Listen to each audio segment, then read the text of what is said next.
Pemirsa, jelang Natal dan Tahun Baru, cabai rawit merah yang menembus angka Rp100.000 per kilogramnya di Bandung, Jawa Barat.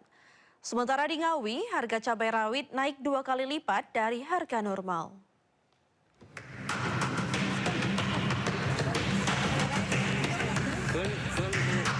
Harga cabai rawit jelang Natal dan Tahun Baru kian pedas.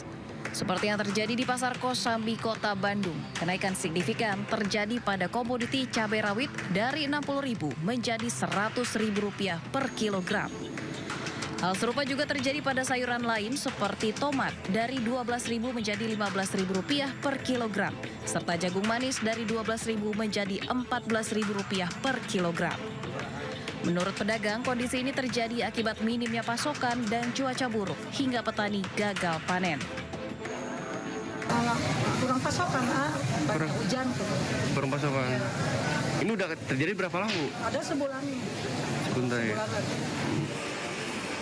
Di Kabupaten Ngawi, Jawa Timur, harga sayur mayur di sejumlah pasar tradisional juga merangkak naik. Selain jelang momen Nataru, kenaikan juga diduga akibat cuaca yang tak menentu. Sebelumnya cabai rawit hanya seharga Rp40.000 per kilogram. 10 hari terakhir merangkak naik hingga Rp80.000 per kilogram. Selain cabai, tomat dan bawang merah juga alami kenaikan. Dari Bandung, Jawa Barat dan Ngawi, Jawa Timur, Tim Liputan iNews melaporkan. Pemirsa, ribuan truk ekspedisi yang hendak menyeberang ke Pulau Sumatera melalui Pelabuhan Merak, Cilegon, Banten, di mana antrean kendaraan diduga akibat cuaca buruk dan gelombang tinggi saat berlayar.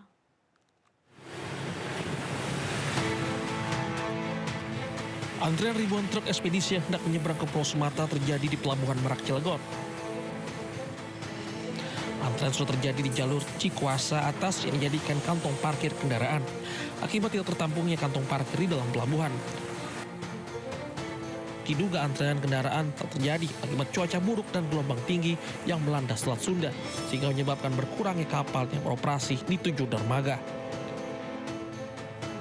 Para sopir truk yang terpaksa tertahan untuk menyeberang mengaku rugi. Ya, capek. Lelah juga, nungguin ngantri. Rugi nggak, Bang? Ya, rugi waktu. Pengennya lancar-lancar aja? Ya, pengennya lancar lah. Biar cepat kita nyebrangnya. Mungkin pengaruh cuaca kali. Cuaca? Iya, badai. Gelombang tinggi mungkin. Ini ngantri udah berapa lama? Dari sebelum keluar tol Merak tadi sekitar jam 4, Bang. Untuk mengurai terjadinya antrean panjang kendaraan, pihak pengelola jasa penyeberangan mengoperasikan tuapan kapal di 7 dermaga. Terdiri dari 5 dermaga reguler dan 2 dermaga eksekutif di Pelabuhan Merak. Dari Cilegon, Banten, Iskandar Sution, iNews melaporkan. Ya pemirsa, beberapa hari terakhir warga Jakarta merasakan angin kencang, terutama di siang hari. Angin kencang bahkan membuat sejumlah pohon tumbang.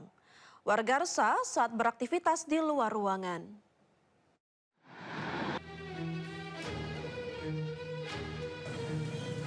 Angin kencang sering terjadi akhir-akhir ini. Tak hanya satu hujan deras, angin kencang juga melanda saat cuaca cukup cerah di siang hari.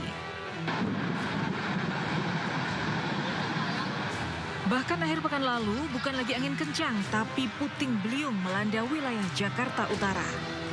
Sapuan angin kencang berlanjut di pekan ini membuat sejumlah pohon tumbang. Di antaranya di kawasan Sunda Kelapa, Jakarta Pusat, sebuah pohon tumbang dan menimpa 5 mobil yang terparkir. Pohon tumbang juga terjadi di kawasan Gunawarman, Jakarta Selatan, menimpa kendaraan yang melintas. Deputi Meteorologi BMKG Guswanto menjelaskan angin kencang di Jakarta akhir-akhir ini terkait puncak musim hujan. Kondisi ini berpotensi berlangsung hingga 21 Desember 2025. Selama periode tersebut, warga Jakarta harus mewaspadai potensi hujan lebat, petir, dan angin kencang, terutama saat beraktivitas di luar ruangan dan berdekatan dengan objek tinggi seperti baliho, tiang listrik, dan pohon besar. Tim Liputan iNews melaporkan. Pemirsa, tingkatkan kewaspadaan dalam 3 pekan ke depan atau selama Anda menghabiskan libur Natal dan Tahun Baru. Dikepung 3 siklon sekaligus, Indonesia akan menghadapi cuaca ekstrim, hujan lebat dan angin kencang, terutama di wilayah Indonesia bagian selatan. Angin kencang melanda Jakarta Senin sore membuat sejumlah pohon tumbang. Di Jalan Gunawarman, Kebayoran Baru, Jakarta Selatan, sebuah pohon kenari besar tumbang menimpa bagian belakang mobil yang tengah melintas. Batang pohon berdiameter hampir 1 meter menutup jalan dan memicu kemacetan panjang. Peristiwa ini membuat ngeri para pengendara lantaran pohon tumbang terjadi saat kondisi lalu lintas ramai. Pohon tumbang akibat angin kencang juga terjadi di kawasan Cilandak KKO, Jakarta Selatan. Batang pohon menutup sebagian jalan memicu kemacetan pengendara motor dan mobil. Badan Meteorologi, Klimatologi, dan Geofisika BMKG merilis peringatan cuaca ekstrim hujan lebat dan angin kencang yang merupakan dampak siklon tropis di bagian selatan Indonesia selama periode Natal dan Tahun Baru, yaitu mulai 15 Desember hingga 10 Januari 2026. Cuaca ekstrim terjadi di Pulau Jawa, Bali, NTB, NTT, Lampung, dan Bengkulu.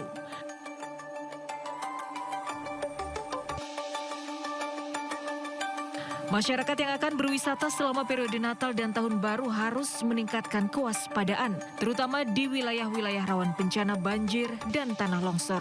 Tim Liputan iNews melaporkan. Pemirsa, viral di media sosial, warga mengibarkan bendera putih di Aceh dan minta bantuan internasional. Menanggapi hal ini, Mendagri Tito Karnavian akan melihat terlebih dahulu terkait bantuan internasional tersebut. Dibantu oleh dunia internasional, kami sudah mengibarkan bendera putih dengan bermakna kami sudah menyerah tentang hal tsunami ini. Viral di media sosial, seorang pria mengibarkan bendera putih di atas jembatan di Aceh. Dalam video berdurasi lebih dari 1 menit ini, seorang pria menyatakan menyerah atas bencana yang terjadi. Dalam narasinya juga menjelaskan siap menerima bantuan internasional. Tapi menyerah dengan keadaan tsunami yang sekarang yang tidak bisa kami berbuat apa-apa lagi. Kami butuh bantuan dari dunia internasional untuk membantu Nanggro Aceh Darussalam. Menteri Dalam Negeri Tito Karnavian menanggapi warga Aceh yang siap menerima bantuan internasional. Menurut Tito, pihaknya akan melihat dulu bantuan yang dibutuhkan masyarakat terdampak bencana. Menyerah dong Pak? Maksudnya mereka merasa tidak teropeni gitu kan? Minta apa dulu gitu? Minta tolong Pak. Assistance Pak. Bencananya Urusan tolongnya untuk apa? Ada dana, bantuan apa? rehabilitasi dan rehabilitasi. Hah? Bantuan Konseling kan? Rehabilitasi Pak, rehabilitasi. Kalau konseling ya banyak kita mampu. Tapi kalau Pemprov pemerintah daerah mengajukan itu tidak apa-apa ya Pak? Tapi ini apakah diperbolehkan Pak kepala daerah meminta bantuan kepada PBB dan luar negeri Pak? Nanti kita pelajari. Tapi artinya di luar kewenangan atau di luar izin? Menurut warga, pemasangan bendera putih di sejumlah titik di Aceh ini telah berlangsung selama seminggu. Bendera putih ini sengaja dipasang sebagai bentuk kekecewaan warga atas lambannya penanganan bencana banjir bandang dan tanah longsor yang menerjang Aceh selama 3 pekan. Tim Liputan iNews melaporkan.